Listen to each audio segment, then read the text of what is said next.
Assalomu alaykum. Bilasizlar, men mashinalarning obzorini qilib turaman, lekin o'zimni ikkinchi mashinamni hech qachon obzor qilmagan ekanman. Bu Skoda Octavia 2023-yil.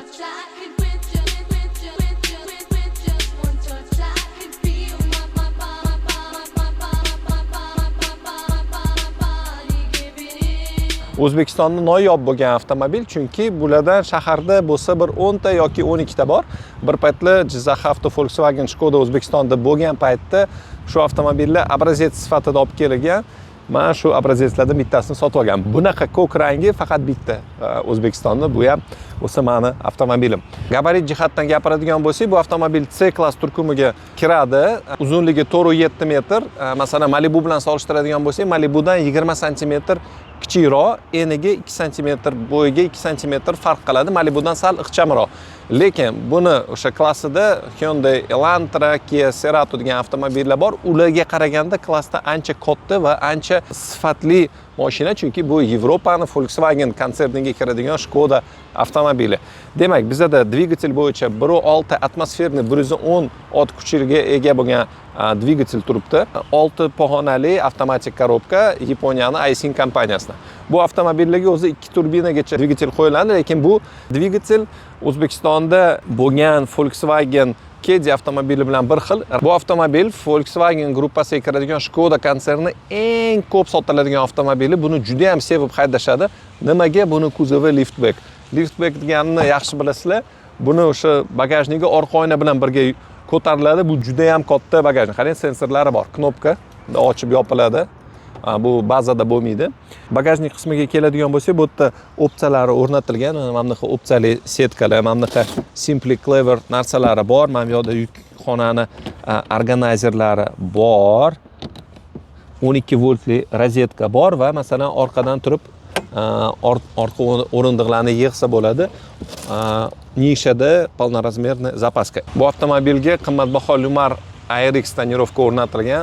Kelin haydagani uchun ichidan juda ham chiroyli ko'rinadi va juda ham yorug'. Mana masalan qop-qora tonirovka bo'lishiga qaramasdan juda ham yaxshi ko'rinadi bu qimmat tonirovka. Bu avtomobil 2022-yilda chiqarilganiga qaramasdan juda ham hozirgi kunda ham современный salon, sifroviy displey Bolero, mana bu yerda sensor orqali ovozlari regulirovka qilinadi.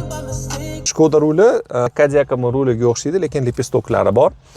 Materiallari sifatli, mana bu yerda chiroyli plastiklar, bu yerda ko'rzan, yumshoq materiallar, simsiz quvvatlash, telefonni quvvatlash porti bor va juda ham qulay bo'lgan. Men boshida bu narsani mensimaganman. Juda ham qulay bo'lgan rычаг переключения KPP. Avtoholdli elektronniy ruchnik bor va Skodani mashhur barlari bor. Buni balandligi regulirovka qilinadi. Bu juda ham qulay opsiya. 2 metrli bo'yin bilan bu avtomobilda bemalol o'zimga komfort holatda o'tirib olishim mumkin. Salon qismiga keladigan bo'lsak, juda ham qulay salon.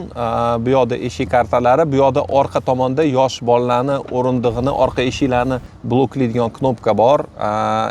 Oynalar ochib yopiladi. Bu yerda bagajnik ochib yopilishi.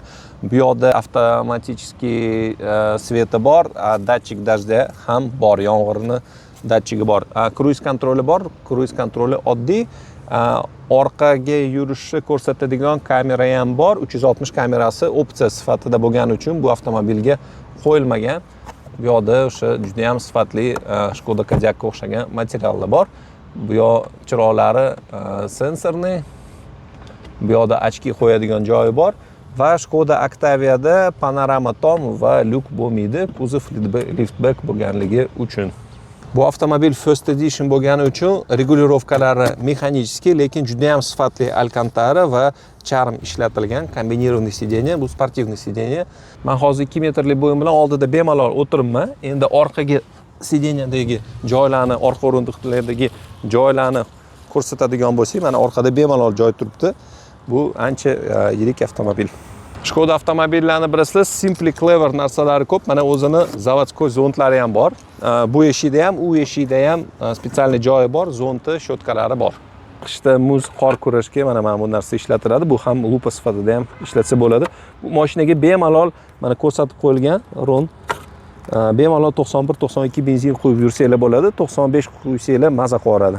Kapot ostiga o'tadigan bo'lsak, mana bu yoqda bizada atmosferni 1.6 litrlik MPI dvigatel o'rnatilgan. Bu juda ham o'zini rekomendatsiya qilgan, kerak bo'lsa 300, 400, 500 ming yuradigan dvigatel. Rossiyada taksistlar bu dvigatelda 600-700 minggacha yuradi. Buni o'sha bundan tashqari 1.4 turbo, 2 litr turbo variantlari ham bo'ladi, lekin bizniki o'sha надежный dvigatel, 6 pog'onali, avtomatik uzatmalar qutisi o'rnatilgan va ko'rib turganingizdek gazoviy uporlar qo'yilgan. Bu ancha-muncha bu klassdagi mashinada bo'lmaydi. Yana simple clever narsalardan bittasi, suv quyadigan bo'lsangiz, bachokka mana bunaqa varonkasi bor. Yana bir muhim qismi, avtomobilning oldi qismida parktronik bor, orqa qismida parktronik bor va mana bu yerda oldi tomondan to'qnashuvlarni oldini oladigan radar o'rnatilgan. Bu avtomobilga opsiya sifatida 17 dyuymli balonlar o'rnatilgan, zavodskoy Skoda diskalari va 215-50 R17 balon turibdi. Kumxodan bu trekker bilan bir xil razmeri. Orqa faralari high komplektatsiyada maxsus bigushi qilingan. Bu avtomobilni men sevib haydayman. Asosan kelin haydagan bo'lsa ham shamboddiqlar haydardim. Hozirgi kunda buni sotmoqchimiz. 27 ming kilometr bosib o'tgan. Nimaga sotyapmiz? Men o'zimga xizmat avtomobili olganman. Bu hozircha ortiqchalik qilyapti. Jigar, keling bilan maslahatlashib bosib yuborasizmi? Bosib yuboradigan joyi shokolad narxda qilib beraman.